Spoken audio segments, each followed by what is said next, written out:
आज हम एक बहुत ही अहम मौजू पर बात करने जा रहे हैं और वो है हमारे इर्द गिर्द जो कुछ हो रहा है वो क्या है। हम क्या देखते हैं? हम बहुत सी चीजें देखते हैं। इनमें से एक ये है कि हर कोई दौड़ रहा है, सब एक दौड़ में लगे हुए हैं। किस चीज की दौड़? ज्यादा हासिल करने की, हर चीज हासिल करने की, नई चीजें लेने की। दूसरों के पास जो कुछ है वो हमें भी चाहिए, बल्कि उससे भी ज्यादा और बेहतर। ये सब कुछ ऐसे है जैसे हम एक अंधी दौड़ में शामिल हैं, दुनियावी चीजों के पीछे भागने की दौड़। लेकिन दुनियावी चीजों की कोई हद नहीं होती।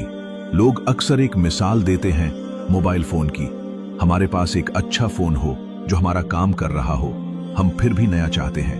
हम अपडेट करना चाहते हैं, बदलना चाहते हैं, चाहे हमारे पास इतने पैसे भी ना हो कि नया खरीद सके। हम उधार ले लेते हैं, कर्ज में जीते हैं, चीजें रखते हैं जिनके हम असल में मालिक नहीं होते। यही हाल गाड़ियों का भी है। एक शख्स के पास गाड़ी होती है, बड़ी मुश्किल से खरीदी होती है, मगर वो नई चाहता है और फिर नई और नई।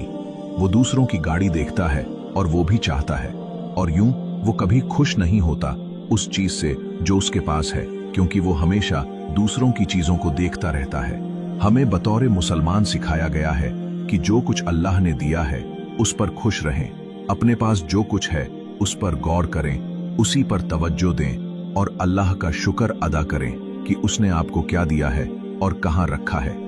यही दिल का वो सुकून है जो एक मोमिन को अता होता है। अगर आप किसी चीज को आसानी से अफोर्ड कर सकते हैं तो जरूर लीजिए, वो आपके लिए जायज है। लेकिन हमें ये बात समझनी होगी कि हमें अपनी जिंदगी को अपने बजट के मुताबिक ढालना है। जो कुछ आपके पास है वही आपका असल बजट है। आपको वही चीज खरीदनी चाहिए जो आपकी इस्तिताअत में हो। ऐसी चीज खरीदना जो आप अफोर्ड न कर सकें वो बोझ बन जाती है, ज़हनी परेशानी का सबब बनती है। कुछ लोग तो सारी जिंदगी क्रेडिट पर गुजारते हैं, और हमने ये तरक्की याफ्ता ममालिक में भी देखा है। अच्छी तनख्वाह है लेकिन गाड़ी, फर्नीचर, टीवी, कंप्यूटर, मोबाइल सब कुछ किस्तों पर होता है। उन्होंने ये नहीं सोचा होता कि अगर नौकरी चली गई तो किस्तें कैसे अदा करेंगे। और ऐसा वाकई हो चुका है दुनिया के तरक्की याफ्ता तरीन ममालिक में। इस्लाम हमें सिखाता है कि कर्ज पर न जिएं, अपनी आमदनी के मुताबिक जिंदगी गुजारें। अगर आप छुट्टियां अफोर्ड नहीं कर सकते तो मत जाएं या सादा तरीके से जाएं। अगर मोबाइल अफोर्ड नहीं कर सकते तो मत खरीदें। अगर गाड़ी नहीं ले सकते तो पब्लिक ट्रांसपोर्ट का इस्तेमाल करें, शायद वही आपके लिए बेहतर हो। जी हां, हमें आसमानों को छूने का ख्वाब देखना चाहिए, इसमें कोई हरज नहीं, मगर खुद को यह जाहिर न करें कि आप बादलों पर जी रहे हैं जबकि आप अभी जमीन से भी नहीं उठे, क्योंकि इसका अंजाम यह होता है कि इंसान धड़ाम से नीचे गिरता है।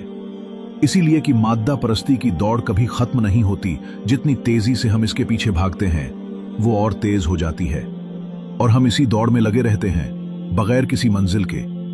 कभी कभी ये चीजें शादियों तक भी पहुंच जाती हैं, और ये बात शायद कुछ लोगों के लिए हसास हो, मगर हमें कहनी चाहिए। जब कोई शख्स हर नई चीज के पीछे भागता है, नई गाड़ी, नया फोन, नई घड़ी, नया घर, तो बाज कमजोर लोग इसी सोच को अपनी शादीशुदा जिंदगी में भी ले आते हैं। वो अपनी बीवी में दिलचस्पी खो देते हैं। क्यों? क्योंकि उनके ख्याल में नया मॉडल आ गया है। इसका मतलब कोई और औरत जो मुख्तलिफ कपड़े पहनती है, जिसकी जाहिरी शक्ल मुख्तलिफ है, पसंद नापसंद अलग हैं, उम्र में छोटी है, वगैरह वगैरह। हमें बहुत एहतियात रखना चाहिए। हमें कभी भी इस सोच को अपनी अज़दवाजी जिंदगी में दाखिल नहीं होने देना चाहिए। इसीलिए शुरू से ही खुद को काबू में रखें, तभी आप एक पुरसुकून और आरामदेह जिंदगी गुजार सकेंगे। कितने ही गरीब लोग हैं जो सुकून से सोते हैं, और कितने ही अमीर हैं जो नींद की गोली के बिना सो नहीं सकते। ये कितनी अजीब बात है। होना तो उल्टा चाहिए था, लेकिन बाज औकात जितना ज्यादा इंसान को मिलता है वो उतना ही और चाहता है।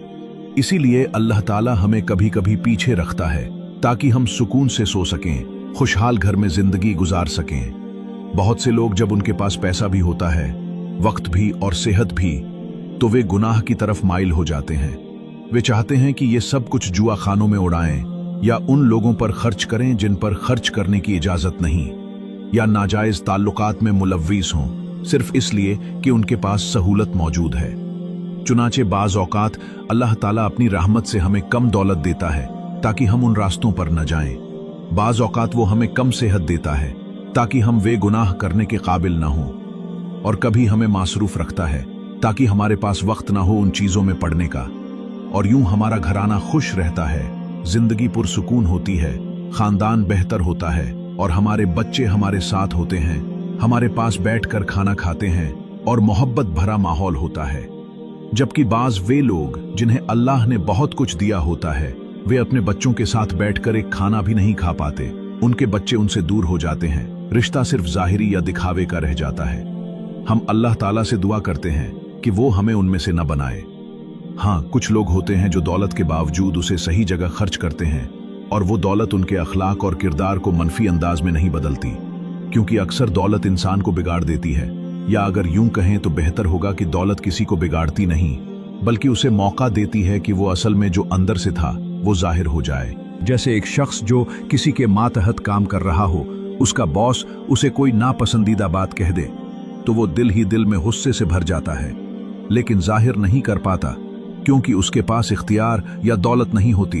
तो वो कहता है, जी सर, शुक्रिया सर, लेकिन दिल में तूफान होता है। फिर जब उसे दौलत मिल जाती है तो वो वही गुस्सा जाहिर कर देता है। तुम क्या समझते हो, अगर तुम्हारे पास है तो हमारे पास भी है। इसका मतलब ये नहीं कि दौलत ने उसे बिगाड़ा, बल्कि उसने हमेशा दिल में यही रखा था, अब बस जाहिर करने का मौका मिल गया। इसीलिए हमें दौलत से पहले भी, दौलत के दौरान भी और दौलत के बाद भी बेहतरीन अखलाक रखने चाहिए। अगर हम आजिज रहेंगे तो नुकसान की सूरत में हमें डिप्रेशन नहीं होगा, लेकिन जब हम ऐश व इशरत की जिंदगी के पीछे भागते हैं और सब कुछ मादी चीजों में नापते हैं, तो जैसे ही कुछ गलत हो हम अफसुर्दा हो जाते हैं, क्योंकि हम उन लोगों की जिंदगी से मुवाजना कर रहे होते हैं जो हमसे ऊपर हैं, ना कि उनसे जो हमसे नीचे हैं। इसीलिए उन लोगों को देखो जो तुमसे कम रखते हैं, ताकि तुम अल्लाह की नेमतों की कदर कर सको। अगर आपके पास जूते नहीं हैं तो उन लोगों को देखें जिनके पांव भी नहीं हैं, तब आप महसूस करेंगे कि काम अज काम मेरे पास पांव तो हैं, चाहे जूते न हों।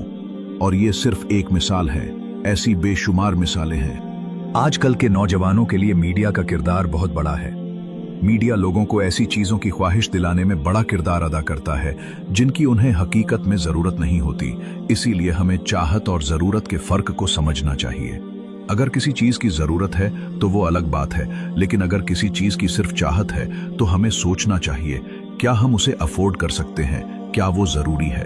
अगर आप उसे अफोर्ड भी कर सकते हैं तो क्या वो चीज आपकी शादी को खराब कर देगी, आपके बच्चों को दूर कर देगी, आपके अखलाक को बिगाड़ देगी।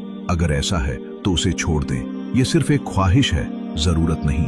आप बेहतर हैं कि सिर्फ वही चीज रखें जिसकी आपको जरूरत है और आपका खानदान सलामत हो, आपके रिश्ते पॉजिटिव हों और आपका काम का माहौल अच्छा हो।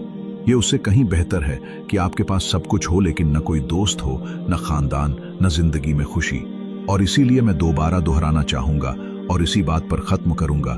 बहुत से लोगों ने दौलत के लिए बहुत दुआएं की और जब वो दौलत उन्हें मिली तो वो दौलत उनके लिए मुसीबत बन गई। उन्होंने अपने घर वालों को खो दिया, अपने रिश्तेदारों को खो दिया, अपने बच्चों को खो दिया, हत्ता कि अपनी नींद भी खो दी। बादोकात वो अपनी सेहत भी खो बैठे। क्या आप जानते हैं, जब आपके पास पैसे होते हैं तो आप फजूल और गैर सेहतमंद चीजें ज्यादा खाने लगते हैं।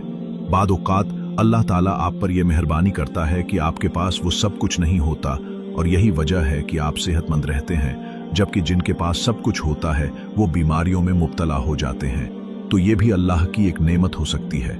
आइए हम अपनी हालत पर खुश रहना सीखें और खर्च करने से पहले अच्छी तरह बजट बनाना सीखें। पैसा फजूल में जाया न करें और याद रखें, जरूरतों को हमेशा ख्वाहिशों पर तरजीह दें। जब तक दोबारा मुलाकात न हो, अल्लाह हाफिज।